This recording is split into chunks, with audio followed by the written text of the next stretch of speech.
Good morning from Little Creek Bee Ranch. Here's a quick lesson. I always tell my students, if you're watching, you're learning. Okay, so here's a hive stand pad. It's about, just before noon, April 23rd, 2020, and we're really wet. So what you see here is a Russian cyan. For any swarms that may want to come out, they'll hit that. That's a good insurance policy. They won't go too terrible far. It's an easy catch. That's a good thing. But we also have right here is a split that we did. A swarm that we caught on the cyan. That was back over that way. And then the nuke was the little split we made on the Terranov shook earlier, and that one on the end is the Terranov swarm.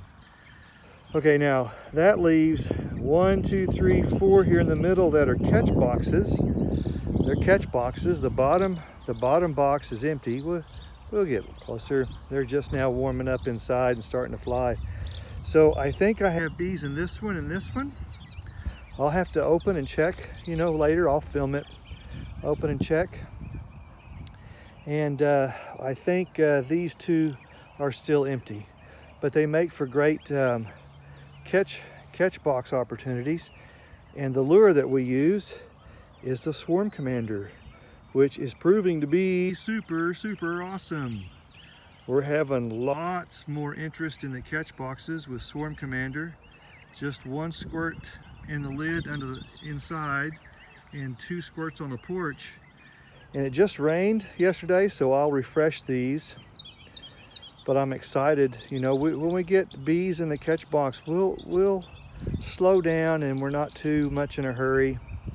Let them pull down some wax and let the queen lay some eggs and larvae. There's a bee. I watched a bee just go right in here.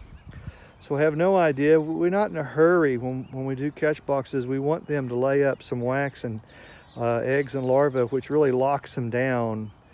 And I'll give them maybe 10 days, 2 weeks. Been watching them for the past couple of weeks. It's about time to film, and I'll open up all 4 of these one at a time, see what I have, And if we look further back, there's another catch box here. So we'll film it. That colony there needs to be shooked. Needs a Terranov shook done on it. But I just wanted to show students, you can set them on the rails. Now, I know I've set a colony here in the free zone. That's just a catch box because we slid the catch box over and put a live colony here. We can kick this one out later. We'll kick it out. Any of these catch boxes can be moved out and a live colony put in there. But we leave the middle open, we call the free zone. It's very important to do that so that we got some maneuver and slide room. So it looks like you could put a colony there, but if you do, you take up your maneuvering space. And we don't want to do that. Giving you some examples. Watching the bees come and go.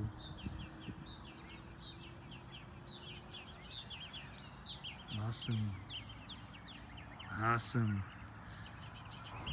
Nice and wet. When it's really wet like this, the swarms would just be trucking, man. We're going to have lots of swarming action. As soon as it starts to dry up, it'll slow down. So now's when you want to push the catch boxes and the Russian cyans. 7-foot shepherd's hook at Lowe's, $13 or $14, just perfect. And they'll hit the underside of that board and just hang right there until I come collect them. Super sweet. All right, keep watching, keep learning. We're going to go check 8 more catch boxes in the south of the property. This is just the front ones. So there's 5, there's 1 and 4, there's 5 up here. All have interest. Check you out, see ya.